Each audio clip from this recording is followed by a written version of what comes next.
call it swag, some call it cockiness, some would call it being a diva. But when you're good, it's not bragging. And elite wide receivers and the confidence they exude often permeates an entire team, and we're going to see a couple of examples of that in this one. Welcome to venerable Bobby Dodd Stadium in Atlanta, Georgia, home of the rambling wreck of Georgia Tech. As we'll see a participant from last year's playoff, the Alabama Crimson Tide, taking on one of the participants from last year's playoff, the Georgia Tech Yellow Jackets. For EA Sports College Football, I'm Reese Davis, David Pollack, Jesse Palmer alongside. Guys, we can't wait to see this game. Been looking forward to it all week.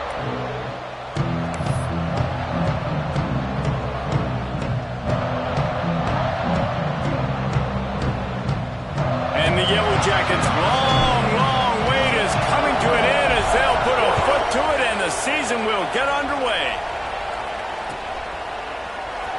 He'll bring it out. It's Hampton. Tackled at the 24 and almost breaks even with the yardage he would have gotten with a touchback.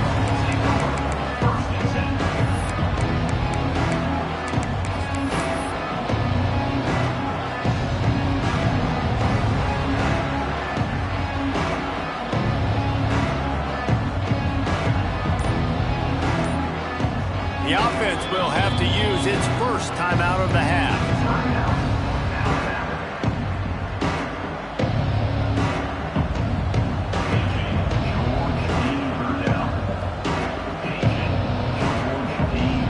They'll run this play from the pistol.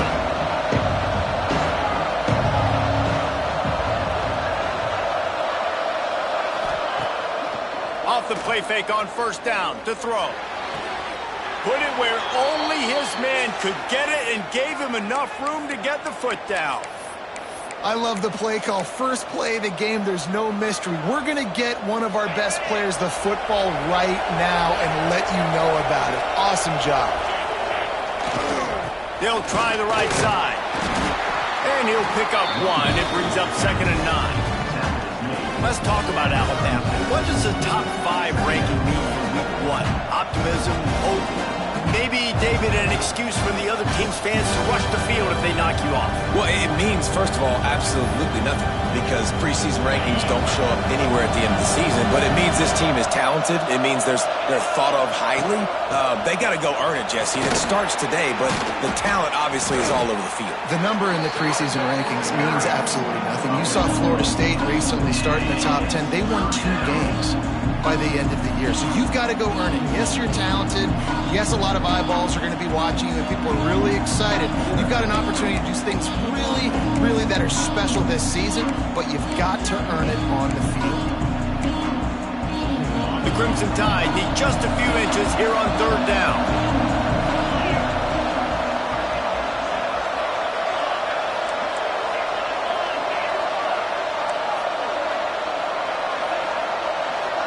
Looking for a man, it's Vincent. Working that left side now. He's got enough to move the chains, and they'll spot it at the 47.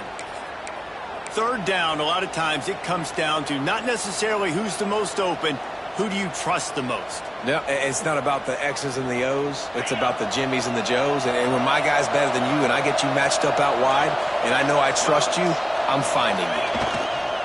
Give to the running back. There he goes. They bring him down, but the big play will move the sticks. Up to 45 yards rushing already. What a way to start this new season.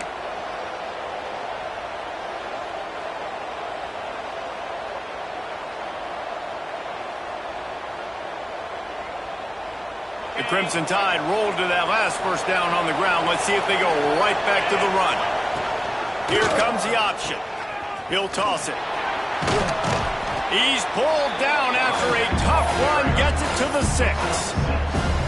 You can really set the tone for what's possible in your season in early season showdowns like this, both in the top 10 and both with the loftiest of goals. This one's fun too, David, because we had this game circled in the offseason. We knew this was going to be a really good matchup early. We're going to find out the answers to a lot of questions we have about both these teams. Well, and sometimes it's hard to figure that out, right? Like, you don't get till mid-season. You're like, oh, they haven't played anybody.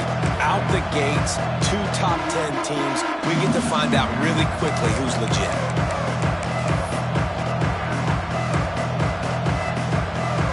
The terrain gets rough this deep in the red zone. 3rd down. They can't pick up the first without scoring. Knocked down in the backfield, and that'll bring up 4th down. And I like changing things up. I like trying new things. Handing it to the tight end, that's something you don't see very often.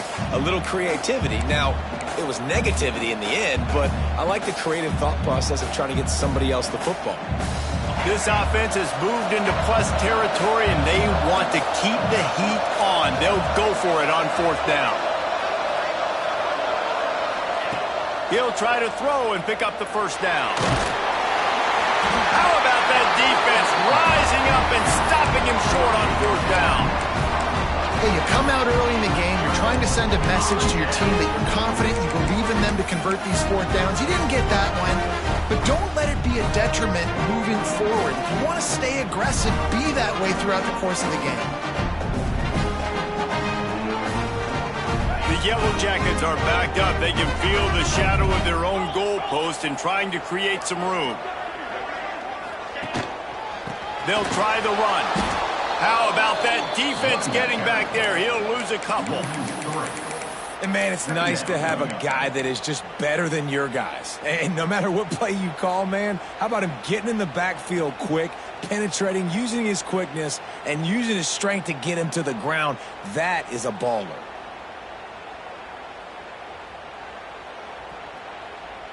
Not what they had in mind to start this drive. Here comes 2nd and 13. From his end zone, looking to throw. Got to take care of the ball. That's reeled in. It's Powell. Really nice gain. Gets it out across the 20. It'll be a 1st down at the 22. You know, it's a nice throw by the QB there. When you're throwing to running backs, you got to make it easy. So you want to put it right on their body, make the catch simple, and let them go to work like they did just there, getting that first.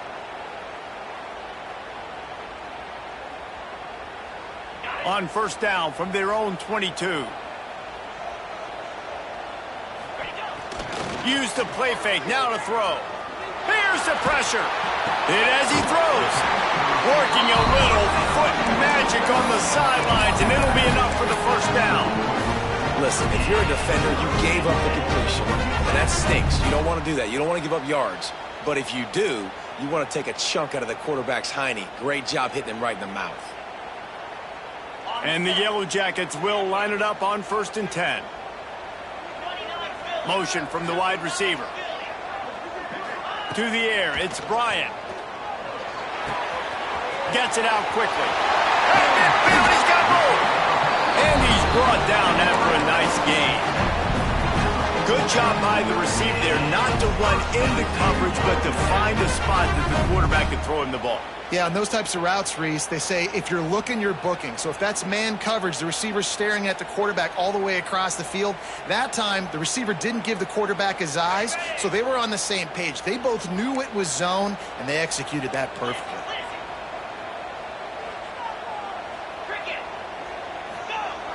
Off the play fake on 1st down to throw. Pulls it in, it's Davis. He'll go out of bounds. They'll mark him down at the 31, and a big pickup on that one. And quarterbacks love running backs who can catch the ball because they're stat patterns. That's an easy throw for this quarterback to make. He's just letting his running back do all the work. Get him the football out in space and let the magic happen. They're down to the 32-yard line on 1st and 10.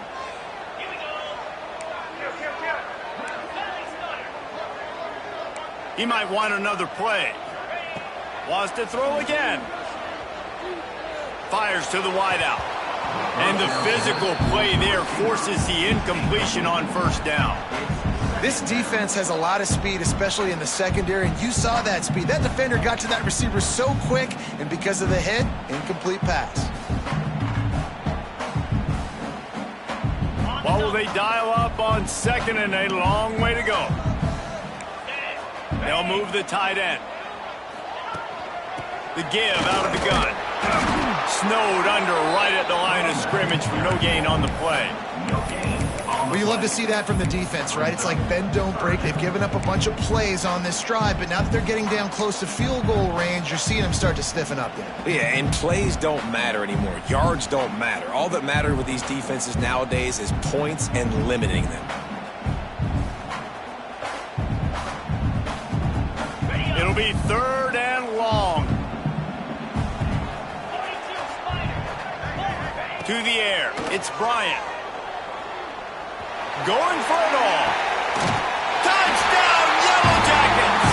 They went for the big play, and boy, did it ever pay off. Setting up for the extra point after the first score of the game. And the extra point is good, and it's 7-0. And it's so underrated. The relationship between a QB and a wide receiver, the timing, the ability to know where he's going to be and be accurate with the football, that's what leads to nice touchdowns, Jesse. Well, and the chemistry between these two guys has to be great when you're throwing into the end zone because coverage is going to be tight. The throw might not be perfect, but this is something these two guys have been repping in practice over and over and over, and it's paying dividends now on game. The drive starts from their own 25-yard line.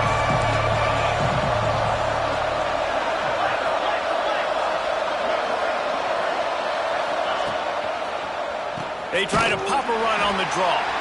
This time he doesn't get loose, and finally the defense gets him bottled up behind the line. A lot of times those draw plays are successful when those defensive linemen run up the field, rush the quarterback, create some holes. Not this time. The defensive line did a really good job understanding that, seeing the draw play, getting the running back, getting his butt on the ground. After getting knocked back to open this drive, it's 2nd and 12. Looking to fire. Unloads to the wideout. Picked off. What a play to set him up. And they'll close in on him after a good return on the interception. And I tell you what, when defenses play zone, all eyes are on the quarterback. You have a zone to drop to, but you're setting on the quarterback, reading his eyes. Great job by the defense, understanding the ball was coming out, breaks on the football, goes and makes the INT. Tight end now in motion. They'll ride Davis here. Nice pickup on the ground there. They'll move the sticks for the first down.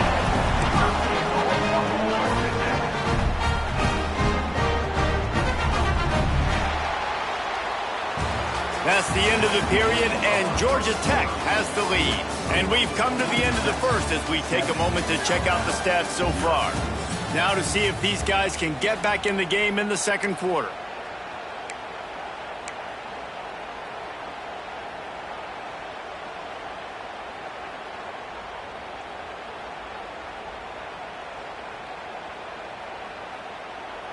They'd love to start this quarter off with a touchdown right here. Let's go! Keeping it on the ground on 1st and goal. And he was fortunate not to lose yardage on that play, able to wedge it back to the line of scrimmage. That back had absolutely nowhere to run the football. Actually, is he counting? I think he's counting to make sure there's only 11 guys on defense.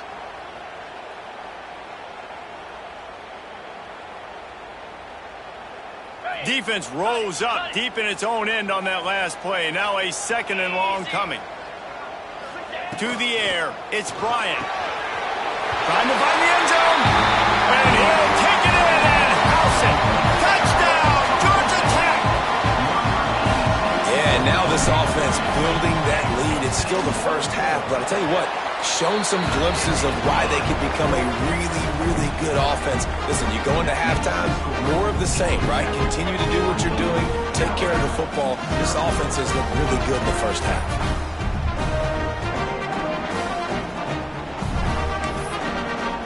Kickoff unit on the field, and this defense will be called on to protect this lead.